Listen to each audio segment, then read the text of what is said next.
जय हनुमान। जागो हनुमान के 5वें भाग में आप सभी का स्वागत है।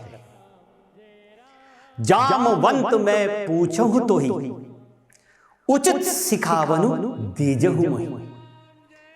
हनुमान जी को जब माता सीता का पता लगाने की जिम्मेदारी दी गई और जामवंत जी द्वारा जब उन्हें अपनी शक्ति का एहसास करवाया गया, तब हनुमान जी जामवंत जी से कहते हैं, जब किसी भी व्यक्ति को अपनी शक्ति और काबिलियत का पता लग जाता है तो उसमें एक घमंड सा आने लगता है, अहंकार उसे घेरने लगता है और अधिकतर यह देखने में आता है कि वह व्यक्ति कहने लगता है, मुझे सब पता है, मुझे मत सिखाओ। लेकिन यह हनुमान जी की बहुत बड़ी विशेषता थी कि वो बड़ों को बहुत महत्व देते थे, उनकी सलाह का सम्मान करते थे। हनुमान जी को अपनी शक्ति का एहसास होने के बाद भी हनुमान जी जामवंत जी से पूछते हैं, तुम मुझे उचित सीख देना, मुझे क्या करना चाहिए। यदि हम बड़ों का सम्मान करते हैं तो अपने बड़े भी अपने ज्ञान और अनुभव के आधार पर हमें सदैव उचित सलाह ही देते हैं। जामवंत जी ने जो भी कहा हनुमान जी ने बहुत ध्यान से सुना, तभी तो उन्हें जामवंत के वचन सुहाए, सुनी हनुमंत हृदय अति भाई। क्योंकि हनुमान का यह बहुत महत्वपूर्ण गुण था कि वो एक बहुत अच्छे लिसनर भी थे। मेरा मानना है कि सुनना भी एक कला है। ईश्वर ने एक मुंह और दो कान देकर हमें यह समझाने का प्रयास किया है कि जितना हम बोलते हैं उससे दुगना सुनना चाहिए। आज की भागदौड़ की जिंदगी में बहुत महत्वपूर्ण है कि काम को प्रसन्न मन व उत्साह के साथ स्वीकार किया जाए, अपने बड़ों के अनुभव को माना जाए और उनकी सलाह लेनी चाहिए, तभी तो हमारी पहचान खड़ी होती है।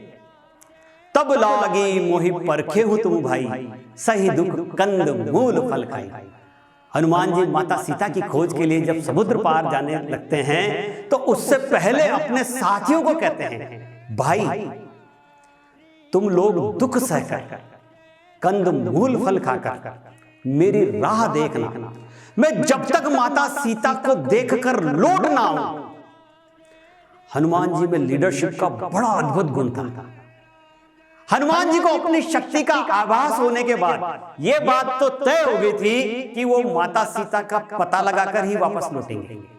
यदि वो चाहते तो अपने बाकी साथियों को कह सकते थे, तुम सब वापस जाओ, मैं पता लगाकर वानरराज सुग्रीव को बता दूंगा। लेकिन उन्होंने ऐसा नहीं किया। वो अपने साथियों को भाई कहकर संबोधित कर रहे हैं। मैं तो यहां तक कहूंगा कि इस पहले संबोधन में ही हनुमान जी की लीडरशिप की क्वालिटी झलकती है। उन्हें टीम को साथ लेकर चलना क्या गजब का आता है। उनसे कहते हैं, तुम सब दुख सहकर कंद मूल फल खाकर यही मेरा इंतजार करना, मैं माता सीता का पता लगाकर आऊंगा, तब तक तुम यहीं रुकना। मैं समझता हूं कि हनुमान जी इस सब का श्रेय अपनी टीम को देना चाहते थे, क्योंकि टीम में भले ही लोग अलग अलग काम कर रहे होते हैं, लेकिन परिणाम तो सभी के काम करने की वजह से ही आता है, और इसी को कहते हैं लीडरशिप। मिलते हैं जागो हनुमान के छठे चरण में। उदय भान सदा हरि चेरा, कीजे नाथ हृदय मह डेरा।